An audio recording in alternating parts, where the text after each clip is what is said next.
Hey, so today's tutorial is all going to be about creative ways to use loops and samples in your project, and especially ways of manipulating and chopping and putting effects on those loops and audio to create brand new musical ideas. Because sometimes it can feel when you're using loops and samples that you're stealing somebody else's idea because it's their loop or their beat and you're just dropping it into your project. But if you actually go in and manipulate it and chop it and swap it around and put some effects on, it can be a completely brand new musical idea. And it can feel very satisfying because it's really nice to put Midi stuff in your tracks and to create original stuff. But it's a real great tool to have in your production toolbox if you know how to manipulate audio, and that's what we're going to do today. That little example that I played you before, I'm going to go through some of the effects that I put on here, and these are some of my kind of go-to creative ways of creating original stuff out of loops and samples. I've labeled them all on the left here, and I'm going to quickly give you a rundown of each of them. But as I'm doing it, of course, if any of them take your fancy, linger on them, have a muck around with the audio effects, and really explore how far you can go with some of these techniques.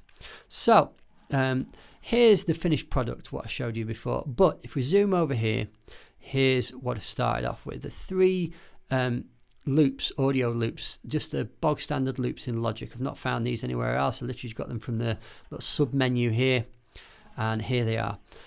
First of all, I started off with this audio loop here. I quite like the sound of it.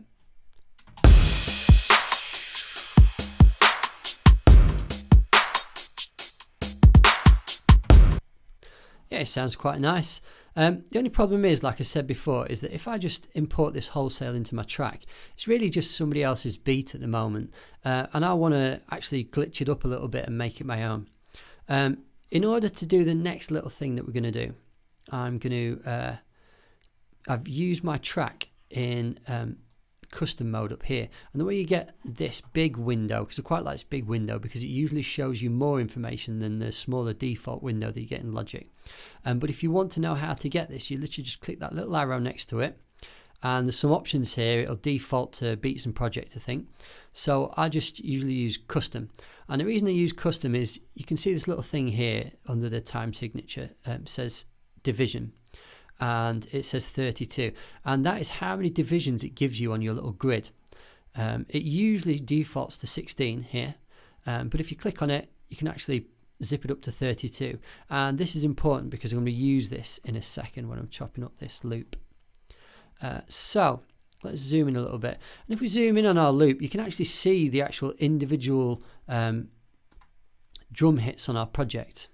You can see the kick at the start, some snare. I think these are hi-hats here. You can kind of listen as you go along.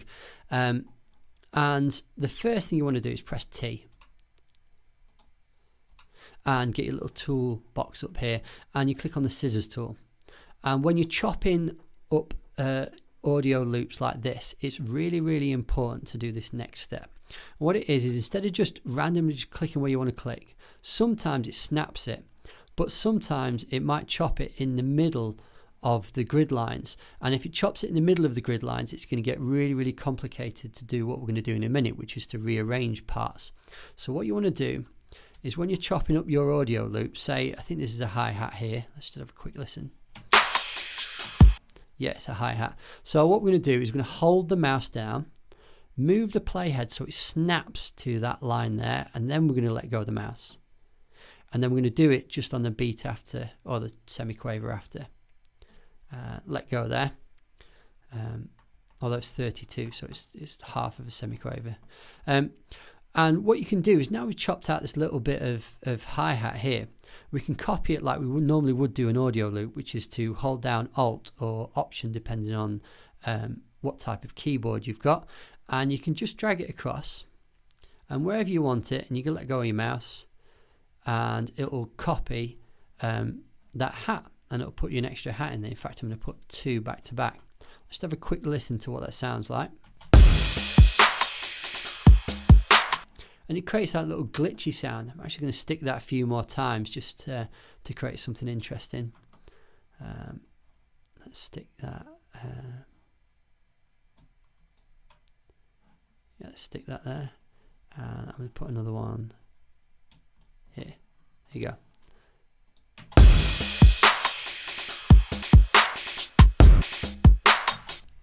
And you can hear already that even just that tiny little bit of hi-hat just stuck in these extra 3-4 bits here, it's suddenly starting to come alive, starting to sound a little bit glitchy and a little bit less like the original loop and a bit more like an original musical idea.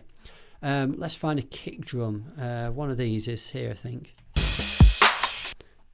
That one there. So I'm going to chop this kick drum here, and I'm going to chop it afterwards because you can see the tail kind of comes down here. Got a pointer tool. And the same thing as the hi-hats, I'm just going to stick an extra kick in. I'll stick one in there. I've no idea what this is going to sound like, by the way. I really like just doing a bit of trial and error when I'm doing this, and being surprised at the results. I'll stick another one in there and see what that sounds like.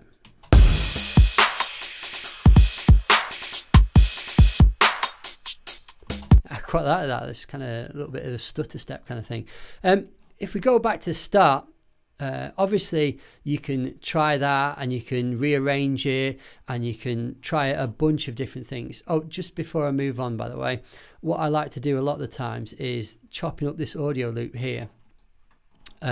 Sometimes you can get a bit like kind of lost as you're doing it and it's not working or you've done something wrong. What I like to do is just randomly over on the right hand side somewhere, I usually like to have just a clean version of the loop itself. In fact, I've already got one over here. So that if anything goes wrong over here and I'm losing my way and it's sounding a bit confusing, I can just delete it all and drag in this one over here instead of having to trawl through my little Apple menu up here. So this little chopped up loop, let's just zip to what I've done earlier.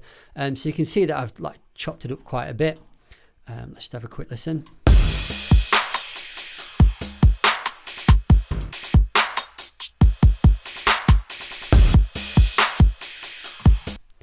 And it sounds pretty cool. I was pretty happy with it. Next on the list, so that's kind of how to chop up audio, and you can wind that back and follow it through if you want to with your projects. Next on the list is this one underneath. Let me just turn off some effects that I've got on here. I'll show you what they are in a second. So we've got like a little this thing, summer heat topper. Now, if you guys don't know about this, if you click on your loops, topper, in fact I typed it in here already, but normally loop a menu comes up like this, and it's got loads of little loops and samples. It's got melodic ones, it's got rhythmic ones. If you type in the word topper, there's a whole bunch of loops that kind of sit on top of your drum beat. They're usually hats, or they're usually percussion, or extra little glitchy bits up at the top end of the frequency range that sit on top of your drum beat, and it adds a bit of depth to what you're working with. Let me just play you a few.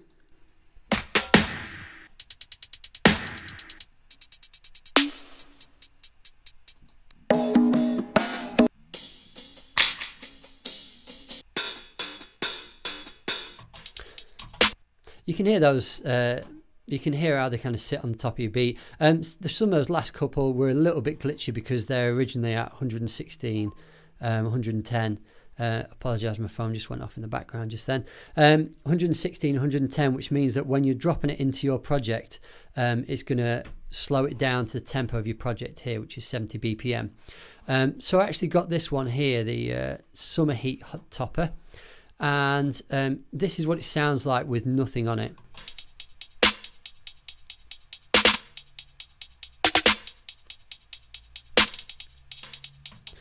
And what I actually quite liked about it, it was just this original first couple of bars here. Let me just chop it here. Chop it right on the bar there. I actually didn't quite like these double snares and triple snares and this little bit at the end here, because I thought when I stuck it in my track it made it way too busy. So I actually just used this real simple bit here and I copied it 4 times and it sounded like this.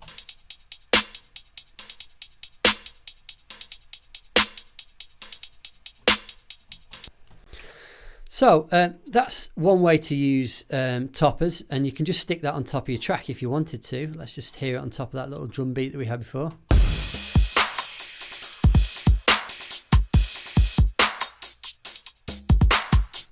You have to be careful. It's starting to sound a little bit crowded here with some of the hi-hat bits, but I quite like it. And again, it's a trial and error. Some toppers are going to sound great in your beats, some are not. But a way of making this sound a little bit more interesting that I quite like is, you'll see here, I've put delay on it. And in your little menu here, I stuck on stereo delay, which is just one of the options in here. There's quite a few of these, and you can check them all out. Tape delay is quite nice, like analog tape delay. The sample delay and echo. Delay designer's got some really crazy presets in there. And don't forget, if you load up anything you don't know what it's capable of, you can always check out loads and loads of presets in the menus, and it'll really give you a bit of a boost to try and start to use this, instead of just looking at it straight away going, I have no idea what any of this stuff does. But the one you're going to use is the stereo delay. What the stereo delay does is, it's just like a normal delay, but in the left hand side it puts it on a quarter note, so it's quaver, a crotchet, and on the right hand side puts it on an eighth, which is a quaver note. So if I stick that on here, you can just have a listen.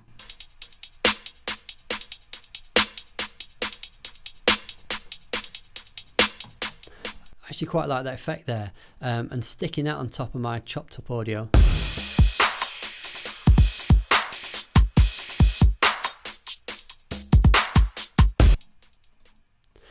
So that's the first one, was chopping up the audio. The second one was to creatively use delay and toppers. The third one I actually used a sample of a synth here, a deep end string pad it's called. Let's just have a listen to that.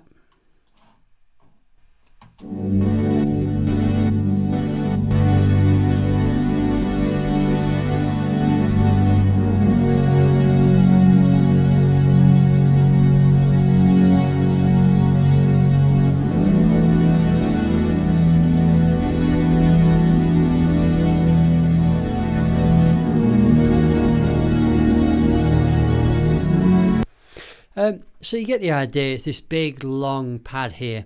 I actually quite liked just, you'll see here, I actually just liked the first 4 bars of it. I didn't want the rest of it down here. So what I did is literally just chopped it there in the middle and just deleted that end part. Because if you're importing loops and samples, you don't have to use the entire loop just because it's there. You can choose whatever bit of your loop you want. So I chose this little bit here, because I quite like the chords and the sound of it. And a couple of ways that you could warp this that I quite like to do. Number one is, I'm going to stick this on this top channel here, and you'll see on the left here it says EQ. Now I loaded up an EQ before, and what I did is, there's a really interesting little sub menu in here of EQ tools, and there's some really creative ones in here. Phone filter notch is like a really bog standard. What it does is it basically gets rid of all the bass in there, gets rid of all the top end, and gives you a little boost in the high mids here, and it kind of makes it sound like it's coming through a phone, and that kind of filtered effect. Let me play it you and you can see what it's like. I'll turn it off first and then I'll turn it back on.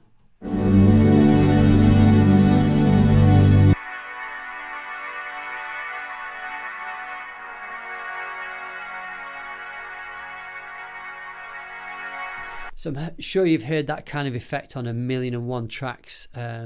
You know, it's in all different types of genres and things. You tend to get like rock tracks start off with a guitar and with that on top, or you might end up with a breakdown with that on top.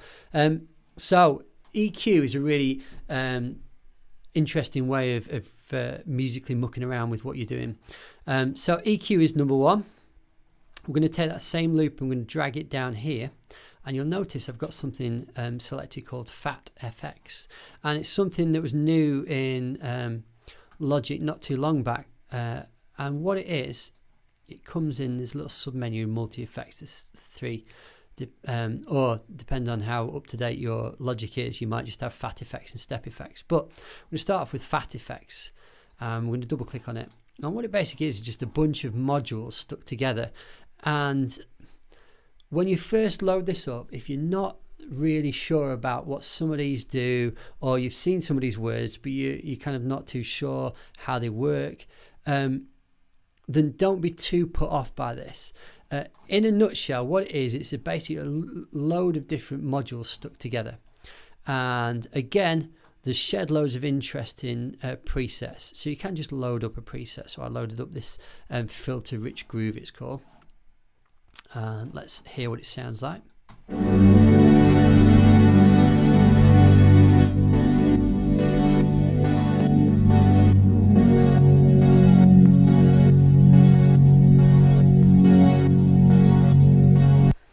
Now, I'm not going to tell you to go away and learn what each of these do, because you're going to be spending ages learning and you're not going to be spending that much time creating. If you want to create straight out the box and you don't understand what's happening here, there are still ways to use this. Number one is to use the default settings and scroll through a load of them. Number two is just to try what some of the effects do. So for example, there's a nice little box here, and the X and the Y are set to different things to do with the LFO and the cutoffs. If that means nothing to you, or depth, or any of this, all it means is you can literally just take this little dot and you can move it around.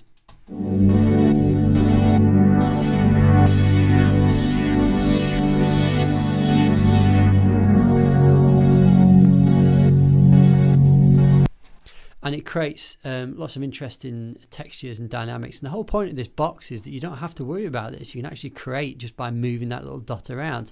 You can muck around, you know, with a filter.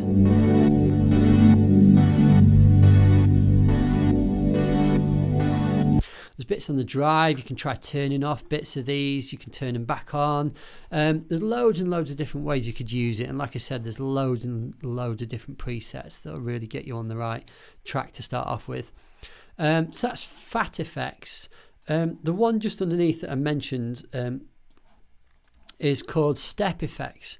And step effects is still in that little sub menu of multi effects here, and it looks really similar.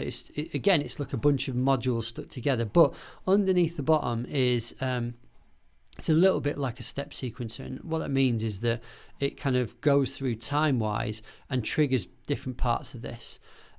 So let me just play you, see what this sounds like here.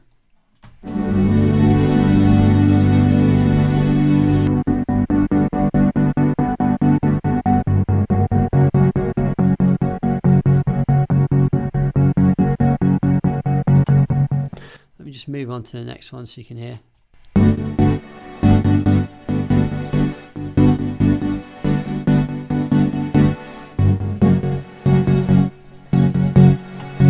So you get the idea. So they kind of these little boxes, and you kind of drag them up and down. And again, if you know kind of how step sequences work and you kind of have an idea, go nuts and program something completely original in here down the bottom here. But again, if this is slightly new to you, you don't really know what's happening here, try turning a few things off, try mucking around with some controls, try moving around this little dot, try some different presets, and you should be able to create something kind of interesting and musical.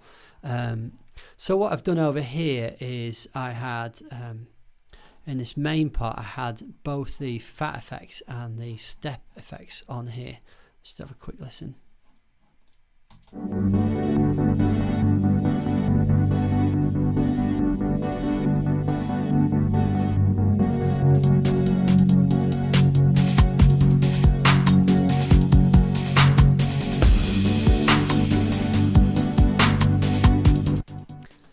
And this is actually starting to come together quite nicely. So instead of just starting off with 3 random loops and just sticking them in my project, with a little bit of processing with the step effects, the Phat effects, the delay, the chopped audio, and I stuck that EQ in right at the start.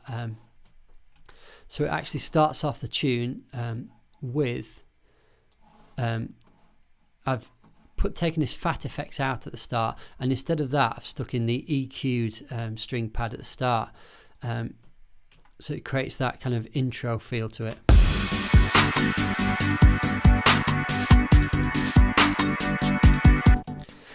The last couple of things I wanted to show you, this one is a great thing to do, and don't go nuts when you found out how to do it, because I've had students just use it all the time.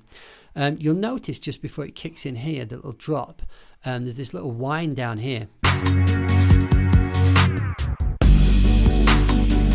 And it works really nicely as a little drop. The way to do that is you can click on any audio loops you like, and I just clicked on these two here. And in the top left hand side there's a thing that says region, so click on region, and then usually it looks like this to start off with. And if you click on more, it comes up with this little menu down here, and that is usually set fade in and fade out. If you click on fade out, and instead of fade out you click slow down, and this is how many milliseconds you want to slow down by. So you can see this little red line. If I take it down, it's going to give me less of a fade down, whereas I actually want it to be pretty much that whole last part of the bar there. And what I've done is I took out the drums here. There we go. Yeah, I took out the drums here.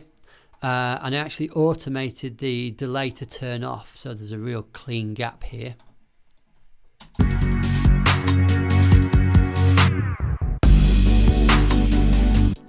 And it sounds really nice as a drop there. I really like it. Yeah, using your tracks, don't use it all the time. It can get really stale if you're using it like 5 or 6 times in every single tune, but a bit of creative use now and then is a really interesting way to use loops. You can also, the same as that slow down, you can also do a speed up if you want. So instead of fade in, you can click speed up, and it sounds like it's kind of winding up, which is interesting. You can muck around with that. And the last thing that I mucked around with on these, so we've got some EQ, some chopped audio, delay, Phat effects, step effects, and then we've got the slow down effect. And the last thing I did is I programmed a bass in here. And here's my original MIDI part, which is here. Just have a quick listen to it.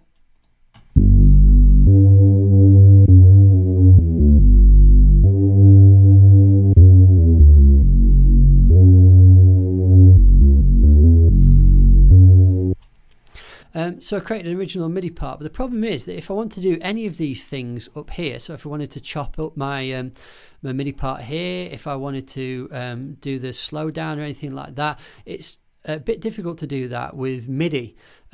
So a thing that you can do is you can change any MIDI data that you've actually programmed. If you highlight it, so I've highlighted both these, and you click Control, there's an option that says Bounce in Place. And if you click on Bounce in Place, it'll come up with this, and you literally just name, and you can name it as sub bass. I actually called mine Bounce in Place, and then it puts it on a new track. It mutes the original MIDI, and then you can have normalize set to 1, so it makes sure it's as loud as it can be, and you click OK, and what it does is it creates underneath a copy of that, but it's actually audio this time instead of MIDI data. So by doing that, by doing that, you can actually warp or do anything that you did to these audio loops with your bass, and you can create your own loops and samples to muck around with. So basically that's pretty much it. There's one last thing I wanted to show you, and that is just the importance, because I know a lot of my students miss out this, but when you're mixing your tracks, compression goes a long way. So I've got some compressors on everything here, and compression is something you really want to be putting on nearly everything in your mix. And again, if you're not too sure how to do it, so on the bass one I put a little light bass one, because there's loads and loads of presets on here. So again, if you don't know what all of this does, you can still use it musically until you obviously further down the line you will work it out what this stuff does, but you can literally just click on some of the presets and actually get them used straight away. I'm going to show you what the difference is if we take off this compression and if you put it on, and you'll really hear the difference and why it's important to actually properly put compression on your tracks.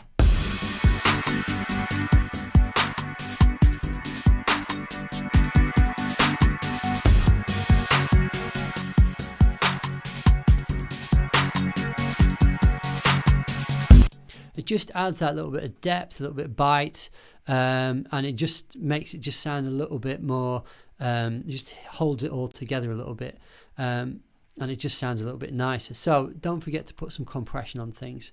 But apart from that, that's pretty much it. So we went through EQ, went through chopping up your audio, using delay creatively, Phat effects and step effects, the slow down effect, and we looked at bouncing in place. So feel free to try those out. Those are some of my go-to ways of chopping up loops and samples. Hope you've enjoyed this. If you like these videos, please subscribe, and there'll be more in the future. Thanks. Bye.